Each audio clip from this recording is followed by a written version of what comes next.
Computers in the classroom include any digital technology used to enhance, supplement, or replace a traditional educational curriculum with computer science education.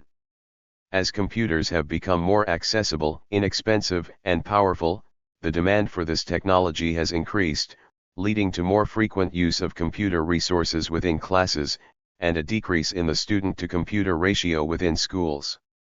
College campuses used computer mainframes in education since the initial days of this technology, and throughout the initial development of computers.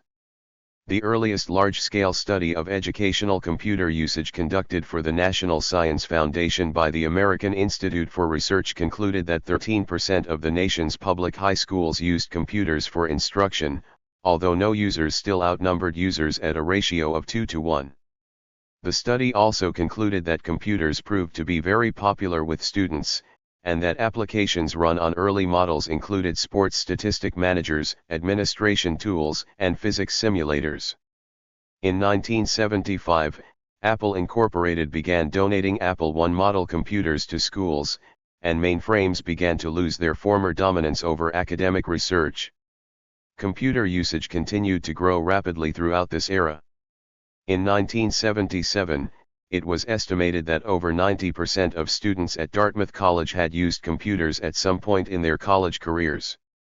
Walter Koetka, the director of a Lexington, Massachusetts school system, commented that, "It's still possible for a student to get through here without using the computer, but he would certainly have to try to do it."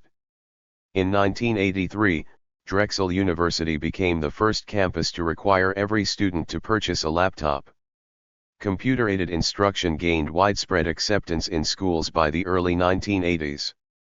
It was during this period that drilling and practice programs were first developed for exclusive classroom use. Schools became divided over which computer manufacturers they were willing to support, with grade schools generally using Apple computers and high schools preferring DOS-based machines. Hardware shortages in schools became a major issue, leaving many teachers unable to provide enough computers for students to use. Despite this, by 1989 computer usage shifted from being a relative rarity in American public schools, to being present in nearly every school district. The early 1990s marked the beginning of modern media technology such as CD-ROMs, as well as the development of modern presentation software such as Microsoft PowerPoint. Other computer-based technology, including the electronic whiteboard and the laptop computer, became widely available to students. Internet technologies were also gaining prevalence in schools. In 1996, Bill Clinton made over $2 billion in grants available in the Technology Literacy Challenge Fund, a program which challenged schools to make computers and the Internet available to every student, connected to the outside world, and engaging. This marked a significant increase in the demand for computer technology in many public school systems throughout the globe. Correlating with the development of modern operating systems like Windows 98 and the continuing support of government funding, the prevalence of educational computer usage boomed during this era. Between 1997 and 1999, the ratio of students to multimedia computers decreased from 21 students per machine to less than 10 students per machine. Colleges began creating specialized classrooms designed to provide students with access to the utilization of the most modern technology available. Classrooms such as the Classroom 2000 built at Georgia Tech in 1999, which featured computers with audio and video equipment designed to capture detailed recordings of lectures as a replacement for traditional note-taking, began to become more common. By 2000, the student-to-computer ratio at some schools in the U.S. decreased to only 1 student per school computer. As collaborative classroom environments became mainstream, more schools as a whole began to invest in powerful networks and faster internet connections. By 2010, many school districts implemented or encouraged 1:1 learning programs, which would ensure that all students in grade school would be provided with a personal laptop. Computers have significantly changed traditional teaching methodology into a more hands-on approach, with Forbes predicting that, instead of parking themselves in a lecture hall for hours, students will work in collaborative spaces, where future doctors, lawyers, business leaders, engineers, journalists, and artists learn to integrate their different approaches to problem solving and innovate together. Experience has shown, however, that excessive use of computers can be detrimental to a student's basic academic skills. The Organization for Economic Cooperation and Development has compared average student literacy, numeracy, and science skills in 31 countries, considering 3 large cities in China separately. It also compared the levels of student computer use in those same countries. The study's conclusion, after correcting for social backgrounds and student demographics, was that moderate use of classroom computers produces the best educational outcomes. The shift in worldwide computer usage and the need for computer skills in today's workforce have pushed the United States government to create guidelines for educators to ensure that students are prepared to meet the demands of the 21st century. The core curriculum content standards for education are aimed at preparing students with such skills demanded of those entering the 21st century learning environment as well as the 21st century and work environment. Changes such as this, along with the changes in the ways that 21st century learners communicate, have impacted the ways that classroom computers are utilized. Currently, teachers are tapping into the enhanced abilities of current classroom computer technology by utilizing various Web 2.0 tools to enhance their instruction. Such tools are also being used to extend classroom communication outside of the campus through online collaborative tools. Centered primarily on collaboration and sharing, Web 2.0 computer applications encourage student self-expression, interaction with peers, and opportunity for authentic learning experiences through the implementation and integration of Web 2.0 computer technologies into the classroom setting. Authentic and meaningful learning experiences are now able to occur in ways that have been previously unimaginable. Currently, the learning that is taking place is not simply about typical concepts or facts as laid out in school curricula. Instead, it is about the process of building connections. As a result, the awareness of the importance and the value of communication is becoming instilled into children. Today, with a single laptop, webcam, projector, and an internet connection, a teacher can broadcast and begin collaboration with any other classroom. As groups of learners coalesce around shared passions online, they experience something that is difficult to replicate in physical space. Applications. Classroom computer access to Web 2.0 applications such as online learning communities and interactive educational tools offer a more dynamic learning experience, with direct benefits to students.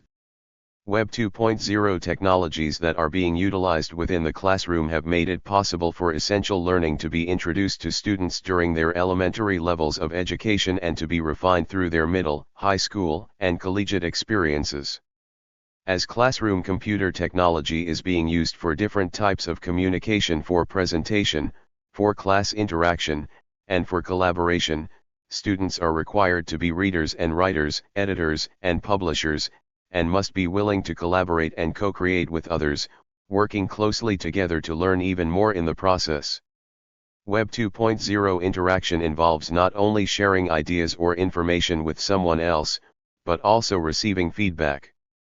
The collaboration engages groups of people in not only sending and receiving feedback but working together for creating, building, and editing. These skills are a necessity for students' futures as they grow and enter the workplace. The goal of using such computer applications is to increase peer-to-peer interactions through digital means, in order to replicate real-life 21st century communication skills. One such technology that has gained significant recognition within K-12 education is the weblog. Weblogs, or blogs, are frequently accessed on classroom computers due to their positive effects upon students. These online journals are primarily used to support communication in the form of presentation, and they provide a useful tool for class interaction. Weblogs allow students to present their own findings and discoveries to an authentic audience. Receiving feedback about coursework not just from your teacher but from your peers, or possibly from the outside world, can be very empowering to students. In their eyes, having the ability to publish their writing on a blog suddenly transforms them into authors and publishers. Blogs make students are of careful and conscientious writing. Students are no longer writing for an audience of one. Instead, their words face an audience of their peers as well as countless others whose primary goal is not only to read, but also to provide commentary, feedback and even to critique and criticize their words. By using classroom computers for such means, students become increasingly more cautious and aware of their grammar, spelling and word choice, knowing that they are the authors of a published piece of writing that will reach a wide audience. Similarly, wikis are commonly accessed on classroom computers due to their positive impacts. The collaborative environment that wikis facilitate can teach students much about how to work with others, how to create community, and how to operate in a world where the creation of knowledge and information is increasingly becoming a group effort. The implementations and uses of wikis range from the development of group-based writing projects, to collaborative note-taking, to brainstorming. Teachers can set up wikis for groups of students, giving them the opportunity to all join in on equal footing to give feedback, to make suggestions and changes, and to jot down ideas. With a wiki, everyone is an author of the wiki at the same time. For example, Teaching with Technology is an annual survey that asks teachers about technology in the classroom.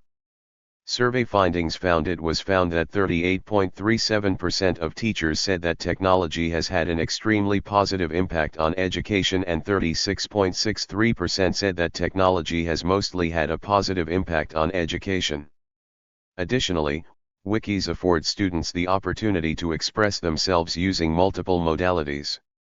Therefore, children who struggle to express themselves through the written word are now at ease due to ability to insert music, graphics, video, and photos into their writing.